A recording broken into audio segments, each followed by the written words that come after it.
Welcome to Ministry in Motion, where we explore best practices for your ministry in the 21st century. Whether you're a pastor or a volunteer in your local church, Ministry in Motion offers you resources, cutting-edge practical ideas and inspiration for your ministry. We're thrilled with our topic today. Our topic is the leader and forgiveness. And we have two guests today, Bill Knott and Jared Thurmon. Gentlemen, welcome to Ministry in Motion. Good to be with you. So, the leader and forgiveness. Let me go straight to a tough question. How significant and how important is it that a leader is a leader who has experienced forgiveness themselves? I don't think there's anything more crucial. This is one of the central values of Christian faith. If we are strangers to the experience of forgiveness, of having deeply received God's forgiveness and the forgiveness of other persons, we are always speaking of something we only glimpse and not something we know. That to me has been the challenge. How do we learn from the pulpit, from leadership, from teaching, to tell the stories of our own experience of forgiveness? Most of the time, those listening to us hear only something theoretical and abstract. They don't hear the stories that sound like their lives. Yeah. And when we think about a leader who hasn't experienced forgiveness, what does that equate to? Well, if they haven't received it or experienced it, then they don't know how to give it. And that won't be a leader for long because there will be no one to lead. Yeah, exactly. Because they will hold everything very strictly. They will not offer forgiveness. And then there will be a lot of frustrated people, and that won't be a leader much longer. In some ways, it's surprising that there's a hesitancy in this, particularly when you look at the Gospels. Yes. And Jesus' willingness to forgive. Yes. There's some classic examples there of Judas and Peter. Why do you think there is that hesitancy? We have sometimes the fear, usually based on watching corporate models around us or hierarchical models in society, we have the fear that forgiveness might soften things up and make it seem a permissive environment, and order and control might get away. And actually they will, because Jesus envisions a community that isn't built on hierarchy and order and corporate structures. He, in fact, is calling us to a community where forgiveness is the daily vocabulary between us, because knowingly or not, we offend each other frequently, even in the body of Christ. Without trying. Without trying. We aren't aware that the thing we said, which we thought was funny, Jared finds highly offensive because I've hit some tripwire in his life that I didn't even know about. If he isn't a forgiving man, and I don't know about what I've done in his life, he will undoubtedly hold a grudge, estrangement will grow up, and we won't model the body of Christ or have an effective witness. Yeah. Let me jump on that. So, I think sometimes we look at forgiveness as a very formal event. Anthony, Yes. Today, I will offer you forgiveness. Yeah. Please accept this gift. I hope everyone's watching. Rather than, this is a way of life. We forgive just like we smile. Yeah.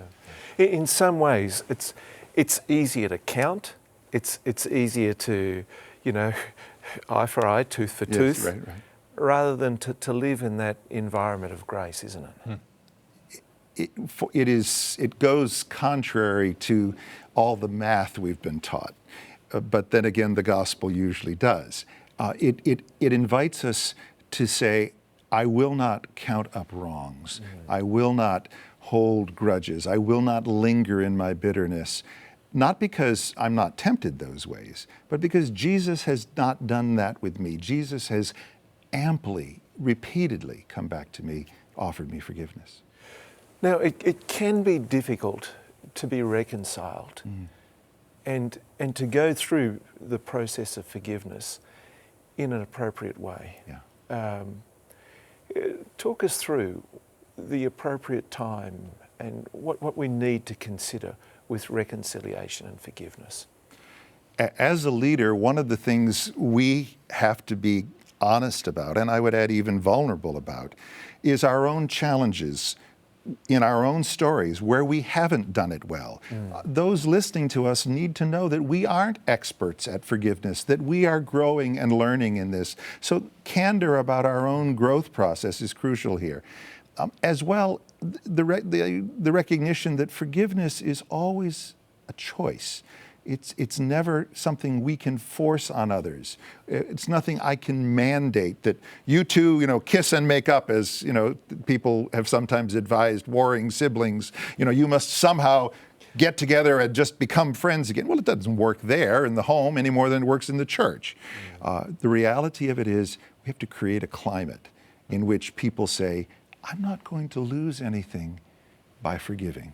Yeah. In fact, I'm actually going to be following in the modeling of Christ when I do this. There's going to be affirmation from heaven and from the body of believers if I live this way. And I think sometimes it's being honest with someone. I think the right thing to do here is forgive you, but in all honesty, this is not easy for me. Oh, Yeah, and painful. Oh.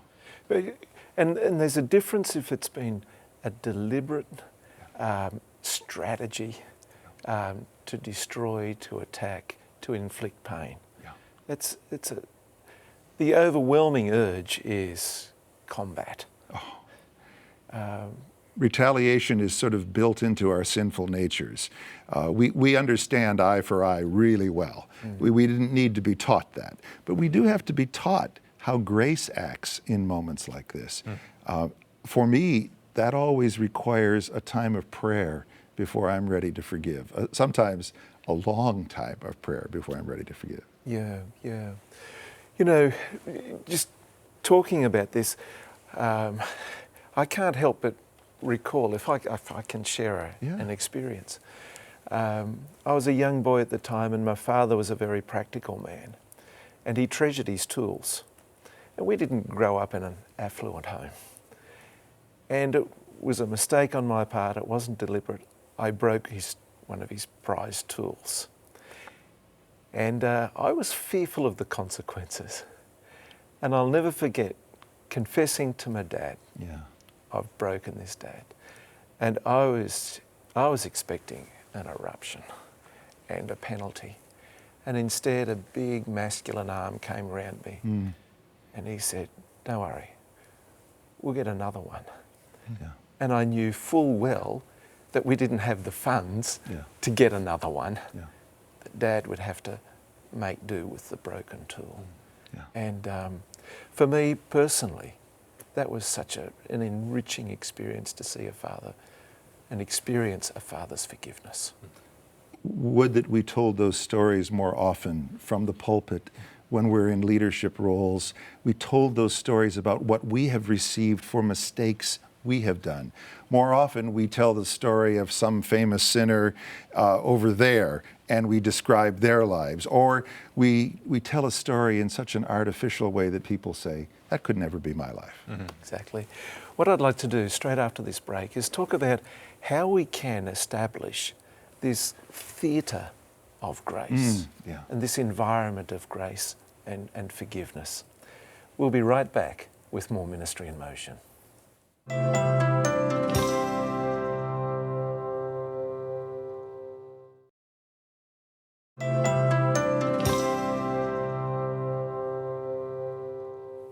Welcome back to Ministry in Motion. Our topic today is the leader and forgiveness, and we have two guests, Bill Knott and Jared Thurmon.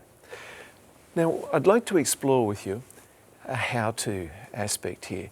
How do we create an environment of grace and forgiveness?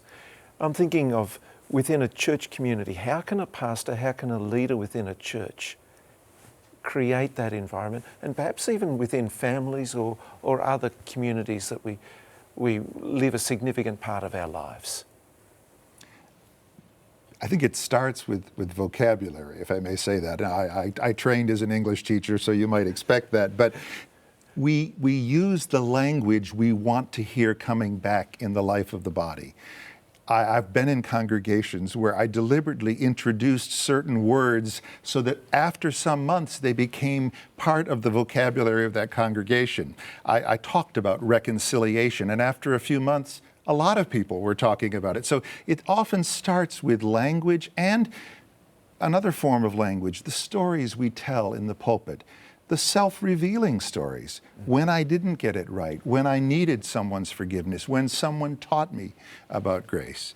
I have one of those that relates to this man. In the nature of working together, he was listening one day while I was winding up to complain about other colleagues who hadn't done something I had wanted. And I was sort of growing more irritated as I spoke, and he was sitting there very quietly and this sort of solemn look on his face. And finally, at one of the pauses in my rant, he said, you know, Bill, this would be a really good time to start practicing that grace you've been talking about. Whoa. And I rocked back in my chair and I thought of all the possibilities and realized that that was a word from the Lord. That in fact, at the moment, I wasn't living out, exemplifying what I believe I'm called to do. And God put a brother in the room with me who knew he had permission to speak to that in my life.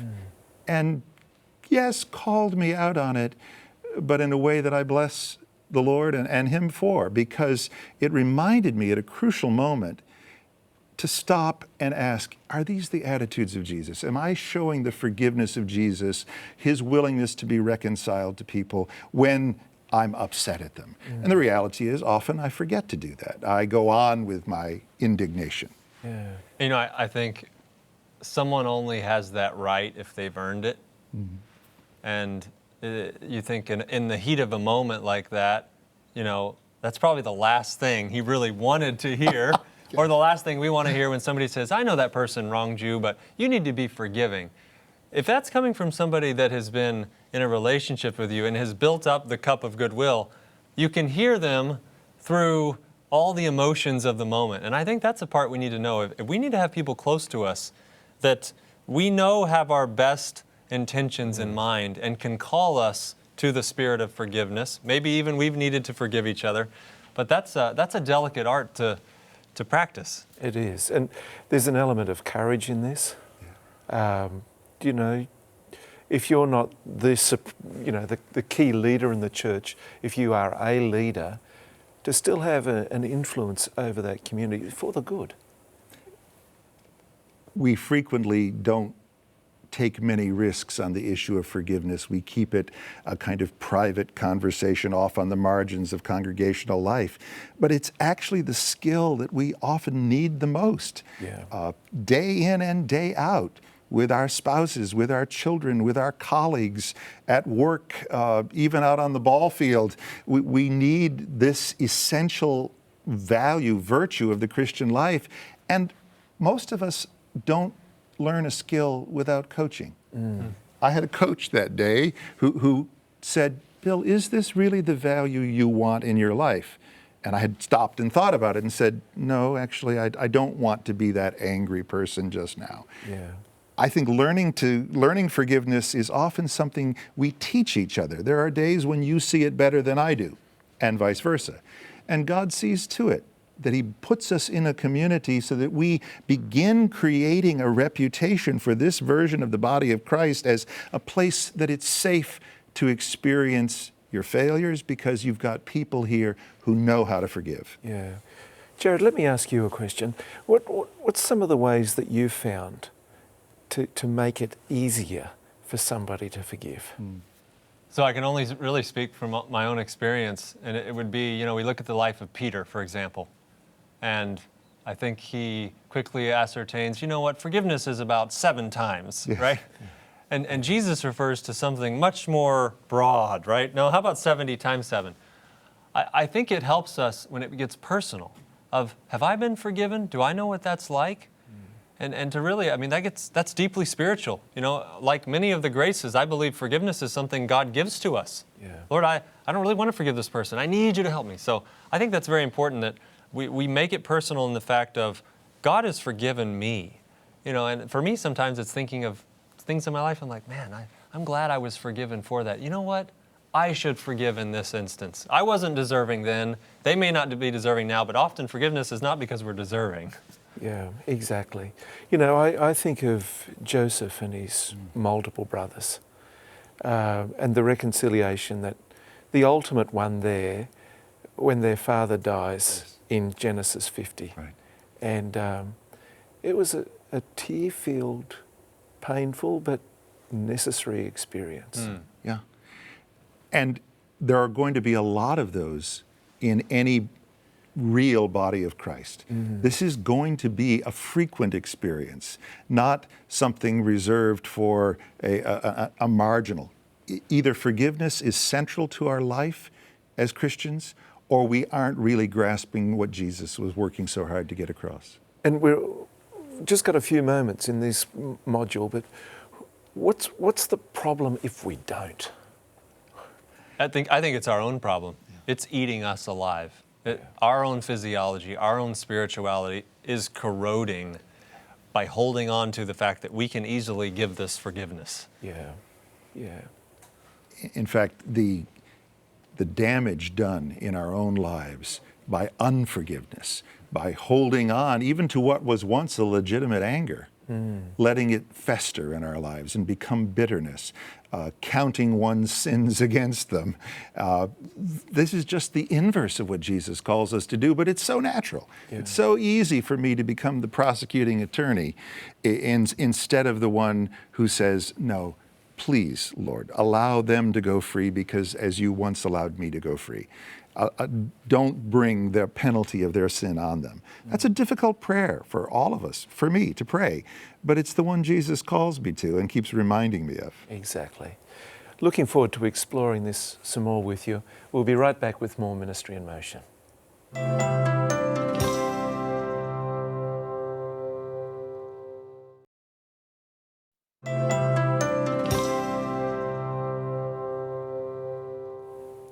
Welcome back to Ministry in Motion. Our topic today is the leader and forgiveness, and our guests, Bill Knott and Jared Thurmon.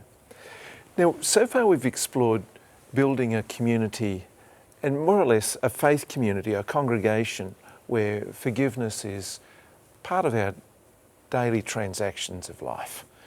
What about the church making an impact upon the broader community? How can a congregation impact that community with forgiveness? I've seen a few do it well, and those that do recognize how broken their communities are. Same kind of broken, dysfunctional people they are themselves, and they recognize that the need for healing is present out there, and so they go out into their communities and they say, how do we help peacemaking happen here? Where are the estrangements? Where are the separations in this community? It could sometimes be between the congregation and the community. How have we perhaps not carried out the values of Jesus in this neighborhood? How have we related to our neighbors up and down the street? Do they know who we are? Do they know that we are, in fact, a community who believes in and practices forgiveness? Taking this value out of the building of the church and into the community is ultimately where Jesus wants it. He didn't give it to us as an inner virtue of the church. It's for the world and given to the world. Yeah. And I think that could be, forgive us for some of the silence we've had on pertinent issues. Forgive us for the neglect of the goodwill of this community. To see some churches now putting up fences around the property. I think that sends a signal of we are seeking to keep you away from us, when the community needs to know that we have not just been about ourselves, or if we have, we apologize, please forgive us. And I think there's some real forgiveness that's needed. Yeah. And the church is often doing business in the community. If something goes awry there, what would be the ideal way to respond? Every church that is putting in a new carpet or buying new pews or fixing windows is involved with vendors and commercial transactions. And in the middle of those, as we all know from our own daily lives, things can go awry. Things don't go as planned. And sometimes someone cheats us. How the church responds as the corporate body of Christ in the community is being watched by everyone. If we say we're about forgiveness, but we insist on getting everything to the last farthing with every vendor, right. the community sees that. Yeah. And they hear that message more powerfully than any other value we preach. There are times when, as Paul says, it's better to suffer wrong ourselves or as the corporate body of Christ than to insist on our rights and thus damage our witness to this central value of forgiveness. You know, I resonate with your point there, because so many times churches drive such a hard bargain. And, you know, that the supplier of a service or supplier of some goods that we're purchasing, they must almost be selling them at a cost Right? to themselves. And I just wonder, how does that convey grace and the generosity of God when we're always wanting the sharpest pencil on every deal? If you look around a community at who are the peacemakers there, you see that they are people with power ultimately in a community. They may not be the mayor or the congressman, but the people who do the peacemaking are ultimately given the power in the community, given influence, because they're doing something we all know is so essential. If we want influence in a community, we've got to take the lead in helping estrangement disappear under the weight of forgiveness, helping groups come together, or even with ourselves, experience this grace. Yeah. And I think, you know, never at a time are we more in need of, I believe, the church, and I'm speaking at large and in general, the Christian church needs to go into our communities and ask for forgiveness. Yeah. We have failed you. There are many areas that we should have done better, and we ask for your forgiveness, and we want to go forward in a different capacity, and then we need to act differently and do differently. That's a critical point, isn't it? Acting differently, having received forgiveness, it's not repeating that same mistake and being in the debt again. Yeah, yeah. That in fact, grace changes us. Yeah. It not only takes care of our past, it takes us somewhere going into the future. It begins transforming our personal relationships in the body. It begins changing our vocabulary and what we talk about together. But most importantly, most lastingly, it has an impact on the community as well. It helps us make the love and grace of Jesus real out there. Wow, what a point to finish on. Makes the grace and love of Jesus real. Real within families, real within the experience of individuals, real within the church community and the broader community. Bill and Jared, thank you. Thanks so much for coming on Ministry in Motion and sharing these gems with us. And we'd like to thank you as well, the viewer at home. Now, with today's program, we'd like to make a very special offer to pastors who are watching Ministry in Motion. If you don't receive Ministry Magazine, we'd like to invite you to write into us or email into us feedback@ministryinmotion.tv. Ministry Magazine is a wonderful journal, practical and professional. It's received by clergymen and clergywomen in more than 200 countries around the world. Email us and tell us about your ministry. Tell us about the church where you minister and serve. And you may be eligible to receive a complimentary subscription to this wonderful journal. May God richly bless you and your ministry, and bye for now.